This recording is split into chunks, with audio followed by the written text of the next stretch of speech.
ముఖ్యమంత్రి గారు కదిలిరా సభకు అవనివ్వండి, లేకపోతే ఇదేం కర్మ మన రాష్ట్రానికి బొబ్బులు వచ్చినప్పుడు, లోకేష్ గారు శంకారం సభకు వచ్చినప్పుడు తప్పకుండా లోచర్ల శివడవలస ఎత్తిపోతల పథకాలు మంజూరు చేయడం, మన ప్రభుత్వం వచ్చాక మంజూరు చేయడమే కాకుండా పూర్తి చేస్తామని అక్కడ ప్రాంత రైతాంగానికి హామీ ఇవ్వడం జరిగింది అధ్యక్ష. 1000 కళ్ళుతోనే మా ప్రాంత రైతాంగం ఎదురు చూస్తున్నారు అధ్యక్ష ఆ ఎత్తిపోతల పథకం మంజూరుకి. గత 5 సంవత్సరాలుగా అవకాశం ఉండి కూడా చేయకుండా మా రైతుల్ని, మా ప్రాంత రైతాంగాన్ని యొక్క ఆశయాలకు తూట్లు పొడిసి మోసం చేసే వైఎస్ఆర్సీపీ ప్రభుత్వానికి గుణపాఠం చెప్పే విధంగా మనం తప్పకుండా ఈ ఎత్తిపోతల పథకం అనేది మనం మంజూరు చేసి మనం తప్పకుండా మా ప్రాంత రైతాంగం యొక్క కాలు ఆ సాగునీరుతో కడగాలని తమని కోరుకుంటూ, అదే విధంగా తోటపల్లి కాలువకు సంబంధించి 117.89 కిలోమీటర్ల అర్త్ వర్క్ కి 21.25 crores కి ప్రపోజల్స్ పంపించడం జరిగింది అధ్యక్ష. అదే విధంగా లైనింగ్ కి సుమారు 100 కోట్ల రూపాయలు ప్రపోజల్స్ పంపించడం జరిగింది అధ్యక్ష.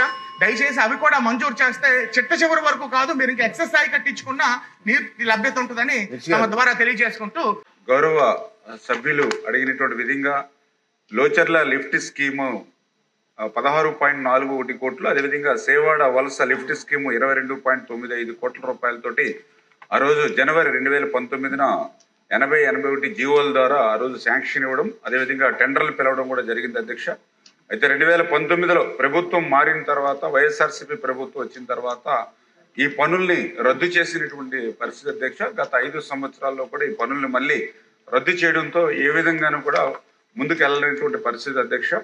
అయితే గౌరవ సభ్యులు ఏదైతే ఇప్పుడు ఈ యొక్క 2 లిఫ్ట్ స్కీమ్స్ యొక్క అవసరాన్ని ఏదైతే ప్రతిపాదించారో దాన్ని పరిశీలించి అధికారుల చేత ఎస్టిమేషన్లు తెప్పించి ఆర్థిక శాఖ పంపిస్తామని చెప్పి మీ ద్వారా తెలియజేస్తున్నాను అధ్యక్ష. ఇంకా రెండవది ఏదైతే తోటపల్లి కాలువకు సంబంధించినటువంటి శివారు ప్రాంతానికి సాగునీరు ఇబ్బందులు గురించి ప్రస్తావించి ప్రశ్న అడగడం జరిగింది అధ్యక్ష. ఈ తోటపల్లి బ్యారేజ్ అనేది 131,000 ఎకరాలు కొత్త ఆయకట్టుకు, 64,000 ఎకరాల స్థిరీకరణకు ఏర్పాటు చేయడం జరిగింది అధ్యక్ష. అయితే ప్రస్తుతం ఇది 84,000 ఎకరాలకు మాత్రమే సాగునీరు అందుబాటులో ఉంది. అందులో పర్టికులర్గా ఎందుకంటే నేను మొన్న కూడా చూశాను అధ్యక్ష, మన ఖరీఫ్ సీజన్కు సంబంధించి అక్కడ ఉన్నటువంటి ఎమ్మెల్యేలు కూడా ఈ తోటపల్లి కాలువకు సంబంధించిన సమస్యను కూడా నా దృష్టిలోకి తీసుకురావడం జరిగింది. పర్టికులర్గా పార్వతీపురం, అదేవిధంగా బొబ్బలి, రాజం, చీపురుపల్లి, నెల్లిమర్ల, హెచ్చర్ల ఈ 84,000 ఎకరాల అధ్యక్ష. ఇది ఈ కాలువ 1200 క్యూసిక్ల సామర్థ్యం ఉంది, కానీ ఇది 800 క్యూసిక్లు మాత్రమే నేటి ప్రవాహం ఉంది అధ్యక్ష. దానివల్ల శివారు ప్రాంతాలకి నీరందనటువంటి పరిస్థితి. దాని మీద లాస్ట్ టైం ఎమ్మెల్యేలు అంతా వంతుల వారి విధానంలో ఏర్పడితే మేము కలెక్టర్ గారితో చెప్పి మళ్ళీ మీటింగ్ ఏర్పాటు చేసి కొంత వంతుల వారి విధానంలో పెట్టి అదృష్టవశాత్తు కొద్ది వర్షాలు కూడా పడ్డంతో ఆ సమస్య కొంత తీరినటువంటి పరిస్థితి.